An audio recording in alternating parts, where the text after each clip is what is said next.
श्रीमद् भगवत गीता में भगवान कृष्ण के उन उपदेशों का वर्णन है जो उन्होंने महाभारत के युद्ध के दौरान अर्जुन को दिया था।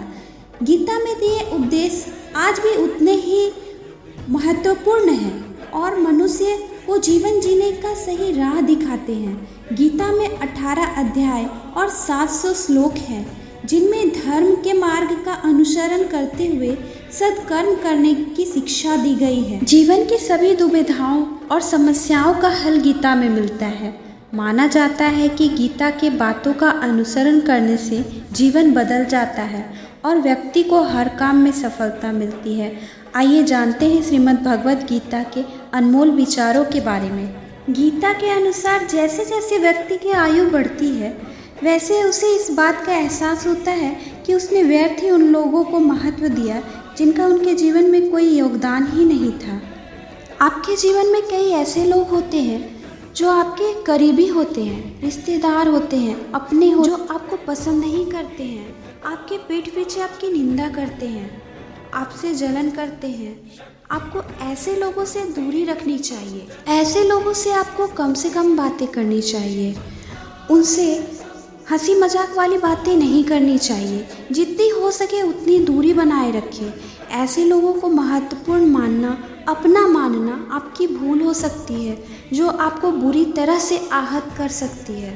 गीता में श्री कृष्ण कहते हैं कि व्यक्ति को अपने क्रोध पर काबू करना सीखना चाहिए। क्रोध आने पर व्यक्ति खुद पर नियंत्रण खो बैठता है और आवेश में आकर गलत काम कर बैठता है। क्रोध में लिए गए फैसले अक्सर ही गलत होते हैं जिससे व्यक्ति को आगे चलकर पछताना भी पड़ता है। इसलिए क्रोध आने पर आप खुद को शांत करने का प्रयास करें। किसी भी भावनाओं को ज़रूरत से ज़्यादा जाहिर करना नुकसानदायक होता है। इन्हीं में से एक भावना क्रोध भी है। चुप रहे।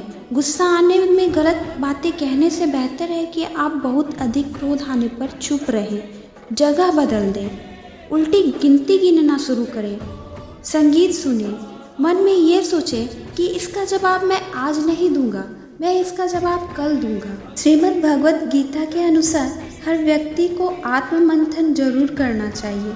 आत्मज्ञान के जरिए ही व्यक्ति को अपने गुण और अवगुणों के बारे में पता चलता है। आत्ममंथन व्यक्ति को सही और गलत निर्णय करने में मदद करता है। इसलिए कुछ समय अकेले रहकर आत्ममंथन जरूर करें। आत्ममंथन एक ऐसा उपाय है जिससे आप अपने जीवन की सभी प्रकार की समस्याओं का समाधान पा सकते हैं। आप ईश्वर को पाने के संदर्भ में विचार कर सकते हैं। आत्ममंथन से आप अपने अंदर छुपी हुई बुराइयों को खत्म कर सकते हैं। आत्ममंथन से आप अपने जीवन की सच्चाई को समझ पाएंगे। भगवान श्री कृष्ण के अनुसार व्यक्ति को स्वयं का आकलन करना बहुत जरूरी है। जब तक आप खुद को नहीं समझेंगे तब तक आप स्वयं से जुड़ा कोई भी फैसला मजबूती के साथ नहीं कर सकते हैं। जब मनुष्य अपने गुणों और कमियों को जान लेता है तब वह अपने व्यक्तित्व का निर्माण बहुत सही ढंग से कर पाता है। खुद का आकलन करने से मतलब ये है कि आप खुद को जानें कि आप में कौन कौन से गुण हैं, आप कौन से क्षेत्र में दिग्गज हैं, आपकी कौन कौन सी ऐसी आदत है जिससे आप जीव मात्र की मदद कर सकते हैं, उनकी सेवा कर सकते हैं। गीता के अनुसार हर व्यक्ति को अपने मन पर नियंत्रण रखना चाहिए। मन बहुत चंचल होता है और यही हमारे दुखों का कारण बनता है। जो व्यक्ति अपने मन पर काबू कर लेता है वो सफलता की राह पर चल पड़ता है। ऐसा व्यक्ति सिर्फ अपने कर्म पर केंद्रित रहता है और लक्ष्य को आसानी से हासिल कर लेता है। यह केवल मान्यता नहीं है, यह एक परम सत्य है कि श्रीमद् भगवत गीता में हमें सिखाया गया है कि व्यक्ति को सिर्फ और सिर्फ अपने कर्मों के ऊपर ध्यान देना चाहिए और कर्म करते समय यह हमेशा ध्यान रखना चाहिए कि जो कर्म वह कर रहा है वह लौटकर उसे जरूर मिलेगा। सभी रिश्ते नातों से ऊपर उठकर व्यक्ति को सिर्फ और सिर्फ अच्छे कर्म और सत्य की लड़ाई के ऊपर ध्यान देना चाहिए। श्री कृष्ण के उपदेशों के अनुसार मनुष्य के उसके कर्मों के अनुरूप ही फल मिलता है।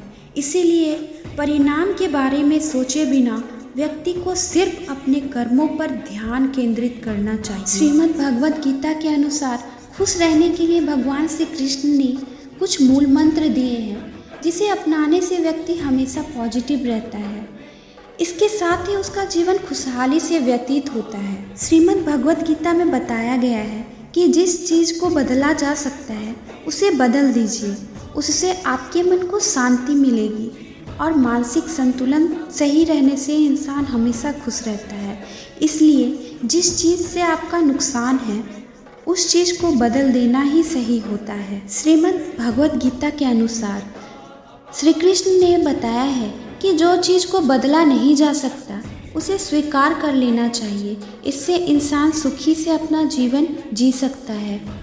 खुश रहने का यह मूल मंत्र होता है कि जिस चीज़ में आपका बस ना चले उसे भगवान पर छोड़ देना चाहिए, क्योंकि समय से पहले ना कुछ मिला है, ना किस्मत से ज़्यादा कुछ मिलता है। आपके भाग्य में जितना लिखा होगा उतना आपको लेना ही होगा, चाहे वह सुख हो या दुख हो। इसलिए हमेशा मन में संतुष्टि बनाए रखिए, इससे आपको कभी तकलीफ नहीं होगी। गीता के उपदेशों के अनुसार श्री कृष्ण ने बताया है कि इंसान को हर परिस्थिति में खुश रहना चाहिए। अंदर से भले ही वह चाहे दुखों से भरा हो, तकलीफ़ों से भरा हो, लेकिन कभी भी अपने इस व्यथा को किसी दूसरों के सामने नहीं आने देना चाहिए। इससे आपकी परेशानी और बढ़ सकती है। आपके ज़्यादातर करीबी को आपके दुखों से कोई फ़र्क नहीं पड़ता, इसीलिए हमेशा खुश रहे। विषम से विषम परिस्थिति को भी खुशियों में बदला जा सकता है। श्री कृष्ण ने बताया है कि खुश रहने के लिए हमेशा लोगों से मेल जोल बना कर रखें, अपनी चीज़ें दूसरों को कम से कम बताया करें। इसके अलावा मानसिक तनाव को कम करने के लिए रोज़ सुबह उठकर ईश्वर से प्रार्थना, योग, ध्यान जरूर करना चाहिए। श्रीमद् भगवत गीता के उपदेशों के अनुसार कभी झूठ ना बोलने वाला इंसान सदैव सुखी रहता है, क्योंकि उसे किसी चीज़ का भय नहीं रहता। इसीलिए कोशिश करें कि हमेशा सत्य की राह पर चले और सत्य बोलने वाला इंसान हमेशा खुश रहता है। श्रीमद् भगवत गीता में भगवान श्री कृष्ण ने बताया है कि बुराई बड़ी हो या छोटी हमेशा विनाश का कारण बनती है। इसीलिए कभी भी किसी की बुराई नहीं करनी चाहिए। हमेशा एक अच्छा और नेक इंसान बनने की कोशिश करें। गीता के उपदेशों के अनुसार इंसान को अगर 2 वक्त की रोटी के लिए अधिक पैसे नहीं हैं तो उन्हें नमक रोटी खाकर सो जाना चाहिए, लेकिन कभी भी अपनों के सामने हाथ नहीं फैलाना चाहिए, क्योंकि वह जितना देंगे नहीं उससे अधिक वह आपको सुनाएंगे और अपने एहसान तले दबा कर रखेंगे।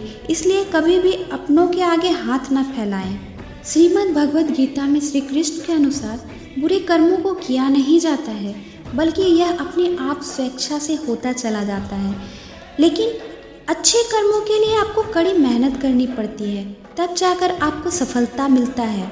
इसीलिए हमेशा मेहनत करें, इसका फल आपको कभी ना कभी अवश्य मिलेगा। गीता के उपदेशों के अनुसार अक्सर लोग अपनी समझदारी को देखकर अहंकार में डूब जाते हैं और वो अपने आसपास के लोगों को कम समझदार समझने लगते हैं। इससे वे धोखा खाते हैं और उनका रिश्ता दूषित हो जाता है। हमें अहंकार को दूर रखकर सभी व्यक्तियों के प्रति सम्मान और समझदारी दिखानी चाहिए। भगवान श्री कृष्ण के अनुसार एक अच्छे व्यक्ति की पहचान होती है कि अगर वह पैसे या फिर कद से बड़ा आदमी है तो वह अपने पास बैठे व्यक्ति को छोटा नहीं साबित होने दे। यह गुण उसे सर्वश्रेष्ठ बनाता है। भगवान श्री कृष्ण और सुदामा की मित्रता इसका बहुत ही अच्छा उदाहरण है। इंसान को ऊंच नीच नहीं देखनी चाहिए, अमीरी गरीबी नहीं देखनी चाहिए। इसीलिए आज इतने युगों बाद भी दुनिया में कृष्ण और सुदामा की दोस्ती को सच्चे मित्र, प्रेम के प्रतीक के रूप में याद किया जाता है।